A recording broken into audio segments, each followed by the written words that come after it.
नमस्कार, आप हैं न्यूज़ 18 के डिजिटल प्लेटफॉर्म पर। मैं हूं प्रशांत कटारे और आज बताएंगे आपको आखिर दुनिया से कैसे गायब हो गया 1 अरब बैरल क्रूड ऑयल और क्या हॉर्मूज खुलने के बाद भी हालात नहीं बदलने वाले हैं।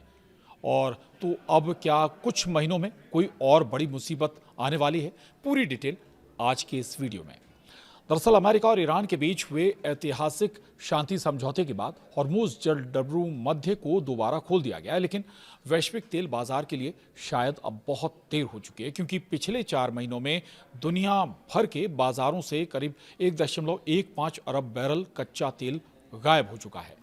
एनालिटिक्स फर्म केपलर की रिपोर्ट के मुताबिक खोए हुए तेल की भरपाई में कम से कम 1 साल का वक्त लगेगा, जिससे आने वाले महीनों में दुनिया पर बड़ी आर्थिक तबाही का खतरा मंडरा रहा है।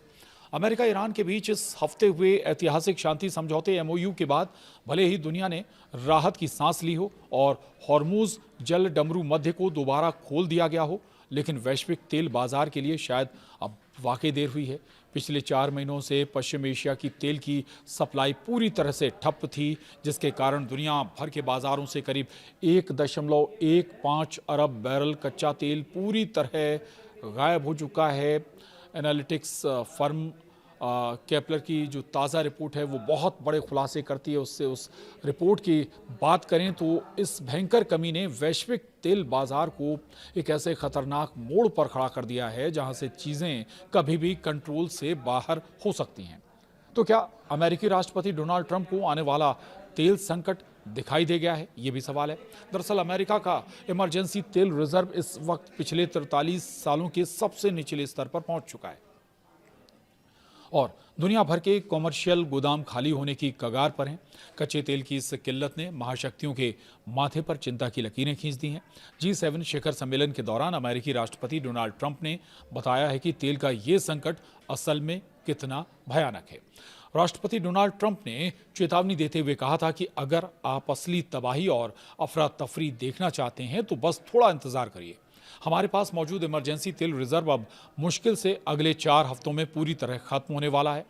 ट्रंप ने आगाह किया है कि अगर हॉर्मूज स्ट्रेट को खोलने में थोड़ी और देरी हो जाती तो दुनिया को एक ऐसी आर्थिक तबाही झेलनी पड़ती जो साल 1929 की ऐतिहासिक ग्रेट डिप्रेशन से भी ज्यादा भयानक होती। हालांकि कूटनीतिक समझौते की खबरों के बाद अंतर्राष्ट्रीय बाजार में जंग के दौरान चढ़ी क्रूड ऑयल की कीमतें $126.41 से गिरकर फिलहाल $80 प्रति बैरल के नीचे आ गई हैं। लेकिन एक्सपर्ट्स का मानना है कि बाजार का ये उत्साह बेहद अस्थायी है। इस तेल संकट का सबसे सीधा और घातक असर अमेरिका के ओक्लाहोमा में स्थित कुशिंग ऑयल हब पर देखने को मिल रहा है। यह अमेरिका का वो मुख्य केंद्र है जहां से पूरे देश में ईंधन की पाइपलाइनें दौड़ती हैं।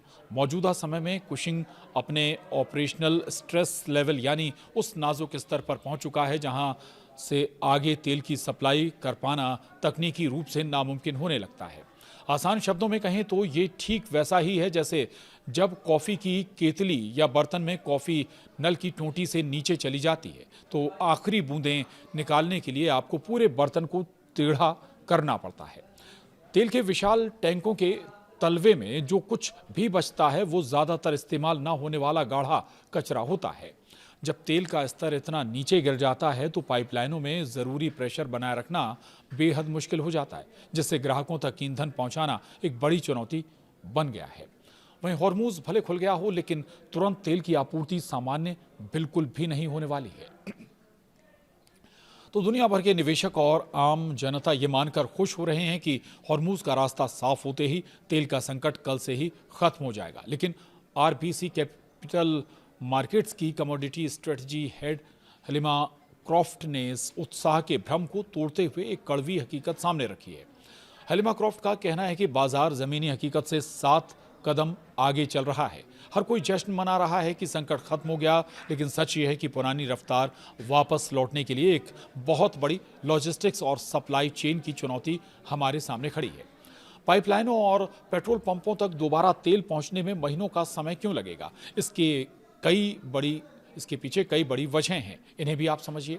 जो बड़ी वजहें हैं वो ये हैं कि समुद्री बारूद को हटाना, वाकई अभी समुद्री बारूद हटाने में लंबा समय लगेगा। युद्ध के दौरान हॉर्मूज के पानी में बिछाई गई समुद्री बारूदी सुरंगों को साफ करने में लंबा वक्त लगने वाला है और ये एक बड़ा टास्क भी है। दूसरी जो बड़ी वजह है टैंकरों की वापसी। दरअसल खाली पड़े तेल के जहाज़ों को दोबारा इस खाड़ी क्षेत्र में बुलाना और उन्हें कतार में लगाना एक बेहद जटिल प्रक्रिया होने वाली है। तो तीसरा एक और महत्वपूर्ण बिंदु है, वो है उत्पादन की धीमी शुरुआत। दरअसल बंद पड़े कुओं से कच्चे तेल का उत्पादन दोबारा शुरू करने में समय लगता है, यानी इस प्रोसेस को आने में फिर कुछ महीने लग जाएंगे। और जो चौथा एक बिंदु है, धीमी समुद्री यात्रा, यानी तेल लोड होने के बाद जहाज़ों को दुनिया के अलग अलग कोनों तक पहुंचने में हफ्तों का सफर तय करना पड़ता है।